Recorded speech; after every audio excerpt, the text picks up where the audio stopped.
Stop blaming your circumstances for a second. What if every person who hurt you, every opportunity you missed, every pattern that keeps showing up, wasn't random at all? What if your external reality is just a printout of your internal programming? Sounds wild, but neuroscience backs this up. Your brain creates your world before you even experience it. You're not living in reality. You're living in a self-created simulation. And once you see how it works, you can rewrite the entire code. Why your brain won't let you see what's really there?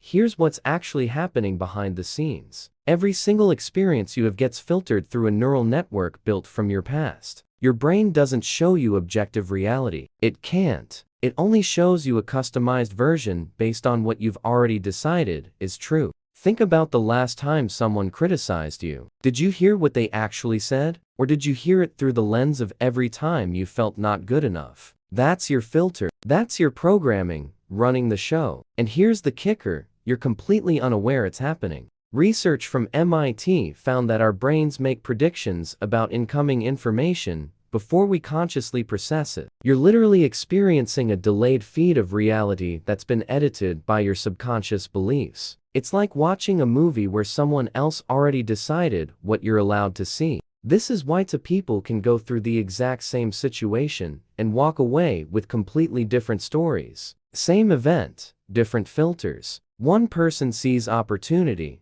another sees threat. One person sees love, another sees manipulation. The event itself is neutral. Your interpretation creates the meaning. And here's where it gets uncomfortable. If you keep seeing the same things play out in your life, it's not because the world is against you. It's because you're running the same internal software and expecting different outputs. You're stuck in a feedback loop where your expectations create your perceptions, and your perceptions reinforce your expectations. The self-referential system means you're trapped in an echo chamber of your own making. Your thoughts shape your reality. Your reality confirms your thoughts. Round and round it goes. You think you're responding to life, but you're actually responding to your own projections painted onto life's blank canvas. Most people spend their entire existence arguing with the mirror instead of looking at what's standing in front of it. They try to change the reflection without changing themselves. It never works. It can't work.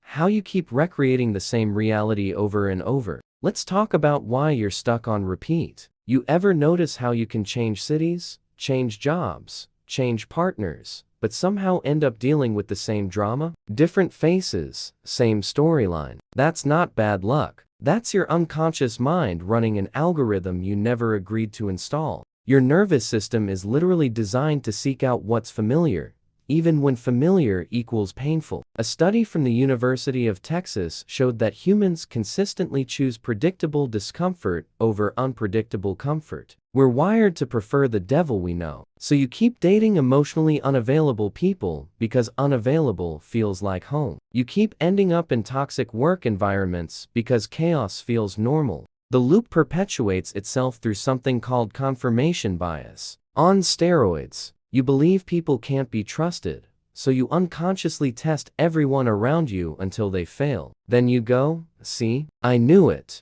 But you created the outcome you were looking for. You manifested your own evidence. Here's the hard truth. You're addicted to your patterns, even the painful ones. Because at least they're predictable. At least you know how that story ends. The unknown terrifies your primitive brain more than known suffering ever could. So it keeps you locked in place, running the same program, getting the same results. But every repeated pattern is actually a gift wrapped in frustration. It's life saying, here's another chance to finally see what you keep missing. The universe isn't punishing you with repetition. It's giving you opportunities to break free. But you have to stop blaming external factors and start looking at the common denominator in every equation. You. The beautiful and terrifying part. You have way more power than you think. If you're creating this loop unconsciously, imagine what you could create consciously. The prison door isn't locked. You just keep choosing to stay inside. Because leaving means facing the unknown version of yourself. Your patterns aren't happening to you. They're happening through you. And that distinction changes everything. What happens when you finally start seeing the pattern? This is where things get real. Once you understand you're the programmer, everything shifts. You stop being a passenger in your own life and become the driver. But first, you need to see what you've been running on autopilot. Here's your first practical action. Track your emotional triggers for 1 week. Every time something pisses you off, makes you anxious, or sends you into people-pleasing mode, write it down. Don't analyze it yet. Just document it. What happened? Who was involved? What did you feel? What story did you tell yourself about it? This simple act of observation creates distance between you and your automatic reactions. You start seeing patterns you've been blind to for years. Maybe you realize you always feel invisible in groups. Maybe you notice you sabotage things right before they get good. Maybe you see how you pick fights whenever intimacy gets too close. Awareness is the first crack in the algorithm. Once you see the pattern, it loses its invisibility cloak. It's like becoming conscious during a dream. Suddenly, you realize you're not stuck in the nightmare. You're creating it. And if you're creating it, you can uncreate it.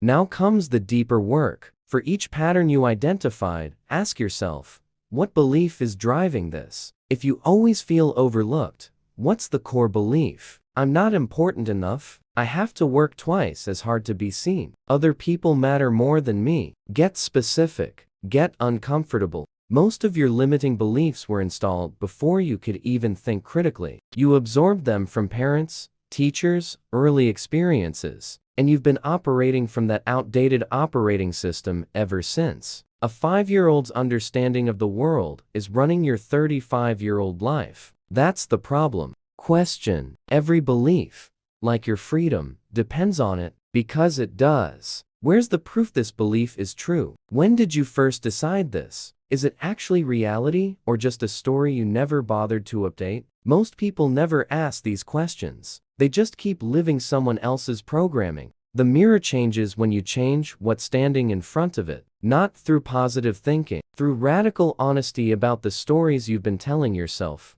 Awareness. What pattern are you finally ready to see? Drop it in the comments. And if this is hitting different, smash that like button and subscribe for more reality checks. How to reprogram your reality, starting right now. Final piece. You've seen the pattern. You've identified the belief. Now, it's time to actually break the code and install new software. Because understanding without action is just intellectual entertainment. You need to move differently to get different results. Here's your second practical action. Pick one pattern you identified and do the opposite intentionally. If you always avoid confrontation, speak up next time. If you constantly overextend yourself for others, say no without explanation. If you wait for permission to take up space, take it anyway. One conscious opposite action. This is where the magic happens. Every time you act against your default programming, you create a new neural pathway. Your brain is neuroplastic. It rewires based on repeated behavior. So when you consistently choose differently, your automatic responses start to shift. What felt impossible becomes uncomfortable. What felt uncomfortable becomes neutral. What felt neutral becomes your new normal. The self-referential system now works for you instead of against you. New actions create new experiences. New experiences generate new beliefs. New beliefs drive new behaviors. The loop closes, but this time, it's an upward spiral instead of a hamster wheel. Here's what nobody tells you.